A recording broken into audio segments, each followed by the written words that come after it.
बालक को। ए बालक, महाराज अंधकासुर तुम्हारी प्रतीक्षा कर रहे हैं, आ जाओ। जाओ बालक, जाओ। चलिए मूषक जी।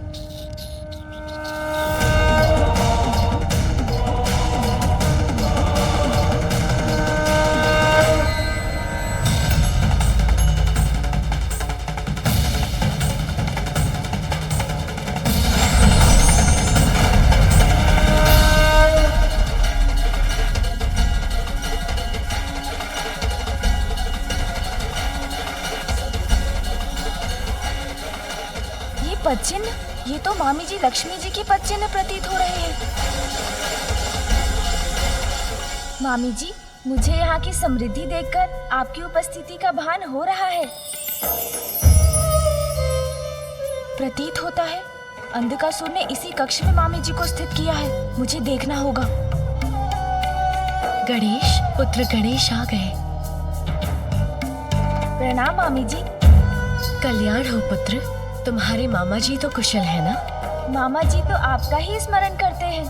वो कुशल तो है, किंतु आपकी चिंता है उन्हें। जब तुम उनसे भेंट करो, उनसे कहना कि मैं भी कुशल हूँ और उनके समान मैं भी उनका स्मरण करती हूँ। मामी जी, मैं जब आपको यहाँ से बाहर ले जाऊंगा तो आप स्वयं ही उन्हें बता दीजिएगा। मेरा आशीर्वाद तो सदा तुम्हारे साथ है पुत्र, किंतु तुम सावधान रहना। प्रणाम मामी जी। चलिए मूषक जी।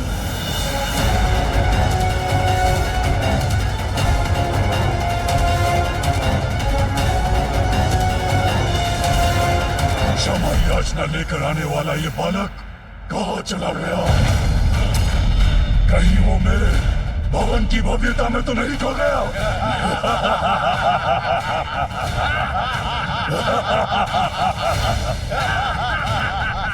महाराज अंधकासुर,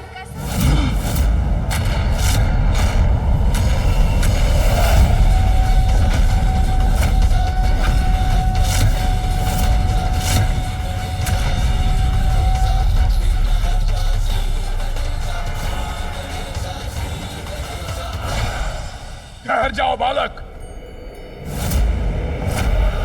तुम बालक अवश्य हो, किंतु देवताओं द्वारा भेजे गए हो, शत्रु हो हमारे।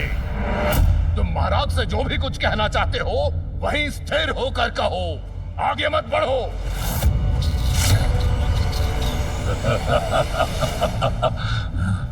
इनसे बच के रहिए, ये कोई साधारण बालक नहीं है।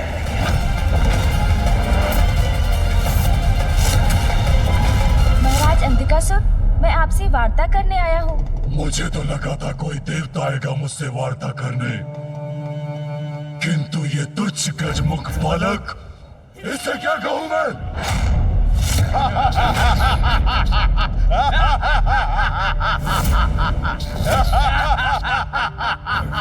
ए तुच्छ बालक, जाओ यहां से। तुम्हारे ऊपर व्यर्थ गंवाने के लिए समय नहीं है मेरे पास। जाओ। हाँ, तुच्छ बालक हूँ मैं।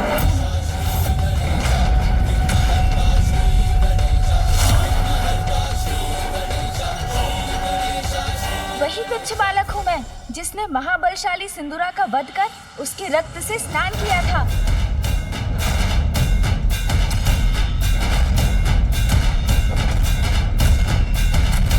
हाँ, मैं वही तुच्छ बालक हूँ जिसने मूषिकासुर को पराजित कर उन्हें अपने वाहन रूप में स्वीकार किया।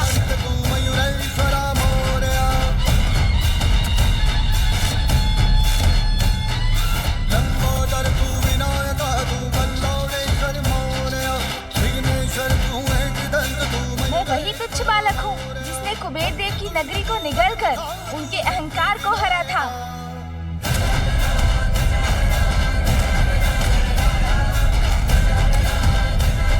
हाँ, मैं वही तुच्छ बालक हूँ जिसने अपने माता पिता की परिक्रमा कर उन्हें प्रसन्न किया और पिताश्री ने मुझे प्रथम पूज्य कहलाने का अधिकार दिया।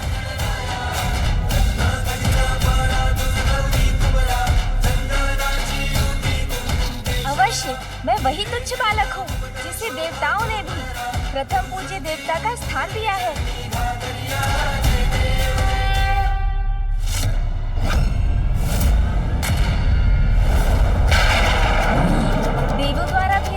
इस शांति दूत का इतना परिचय तो पर्याप्त होगा ना असुरराज? और आपके पास इन्हें देने के लिए कोई आसन भी नहीं है।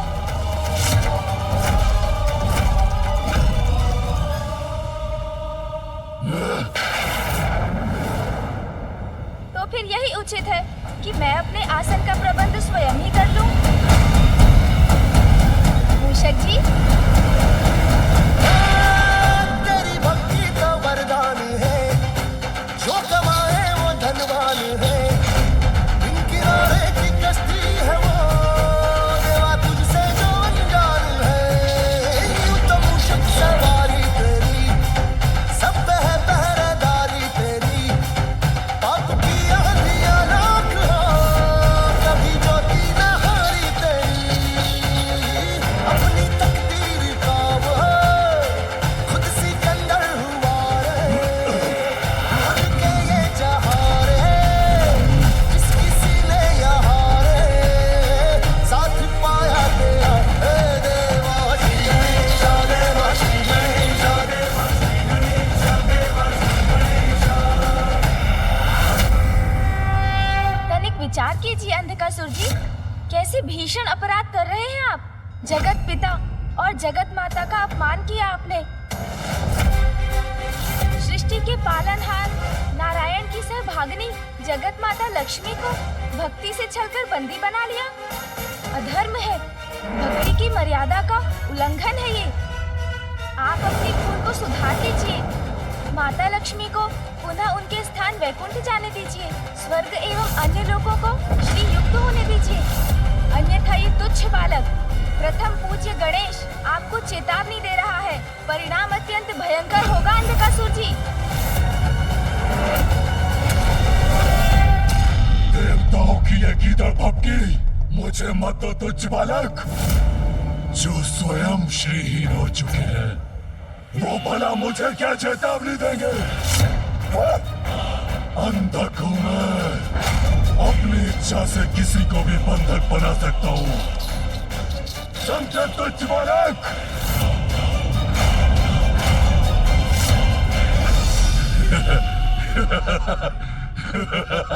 अंधकासुर जी,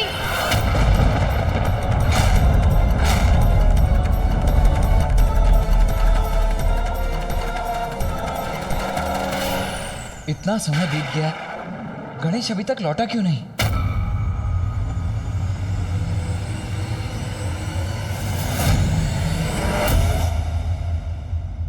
जिन ब्रह्मदेव के वरदान से आप इतने शक्तिशाली बने हैं, वो स्वयं नारायण के नाभि कमल से उत्पन्न हुए हैं।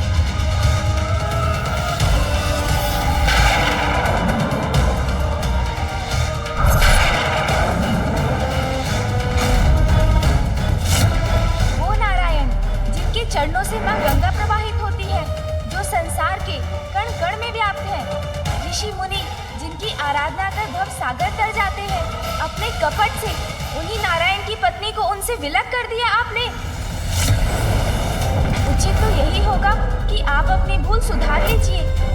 श्री हरि नारायण से क्षमा मांग लीजिए। वो अत्यंत दयालु है, वो आपको अवश्य क्षमा कर देंगे। और यदि आपने ऐसा नहीं किया तो स्मरण रहे, इस सभा में उपस्थित सभी, आप और आप सभी का काल उनके समक्ष है। कोई शेष नहीं रहेगा।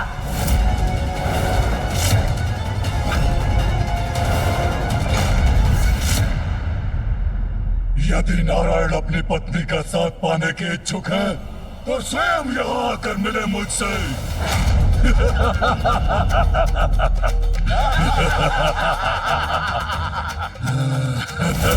उचित कहा महाराज।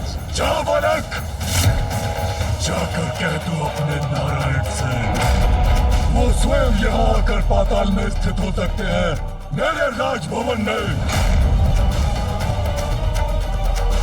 उनके लिए भी उचित स्थान का प्रबंध कर दूंगा मैं।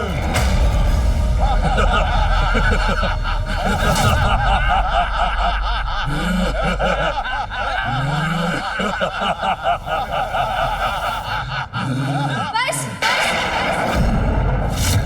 बंद कीजिए ये छल और धूर्तता भरा संवाद। सच्चे भक्त होते तो वैकुंठ जाकर उनकी सेवा करते, किंतु माता को ही आपने बंधक बना लिया। इसमें भक्ति नहीं, आपका स्वार्थ निहित है। आप तो भगवान को ही मंदिर से लाकर अपने गृह में स्थित करना चाहते हैं। कैसे भक्त हैं आप? सुनिए मेरी अंतिम चेतावनी, आपका सर्वनाश निश्चित है। बस मूर्ख बालक, बस। तुम तो मुझे भावी सर्वनाश से मात्र भयभीत कर रहे हो, किंतु मैं अभी इसी पर तुम्हारा नाश करूंगा। अंधक के बंधक बनोगे तुम।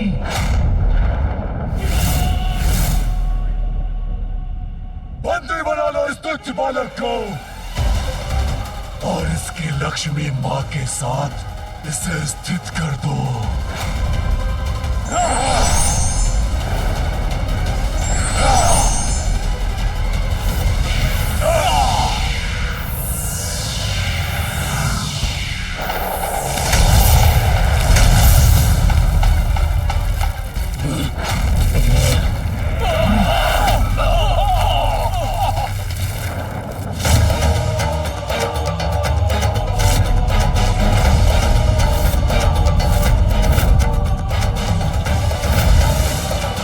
ये कैसा विस्फोट था? अरे पकड़ो उसे! अरे मूषक को पकड़ो, वो भागने ना पाए।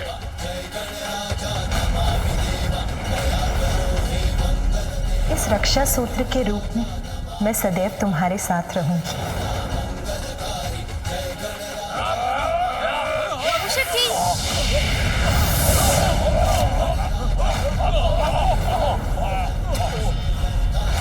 कपट कुटिलता की पाई शक्ति व्यर्थ हो जाती है अंधकासुर।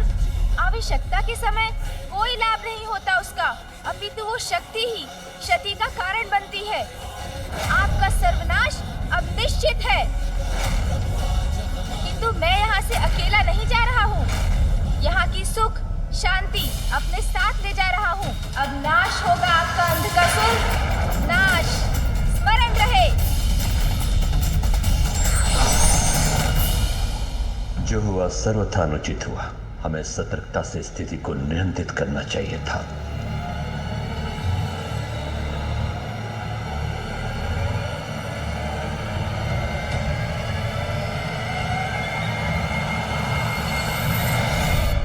लगता है गणेश संकट में है, मुझे अभी जाना होगा। कार्तिकेय,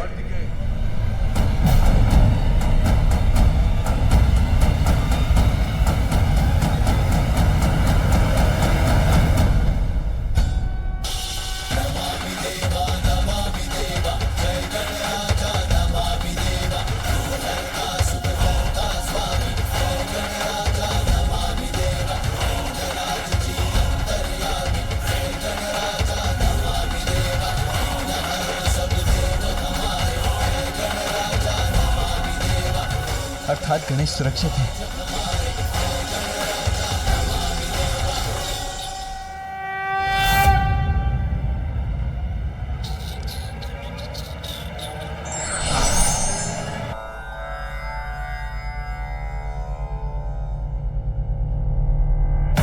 चिंता मत कीजिए मामा जी, सकुशल है मामी जी वहाँ। पुत्र, तुम्हारी भेंट हुई उनसे?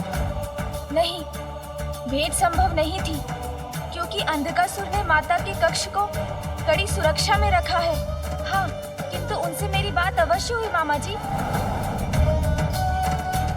मामा श्री, अति शीघ्र आपकी चिंता का कोई भी कारण शेष नहीं रहेगा और मामी जी भी हमारे मध्य होंगी।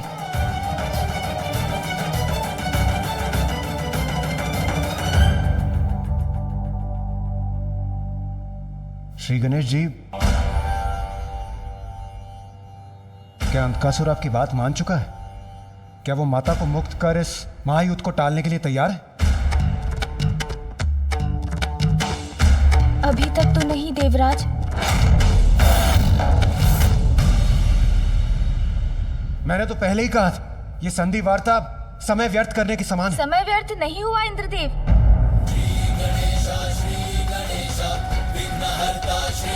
अंधकासुर का अंधकार स्वयं उसकी बुद्धि और विवेक दोनों को लीन चुका है। वो नहीं समझे किंतु मैं उनका मनोबल तोड़ने में सफल हुआ।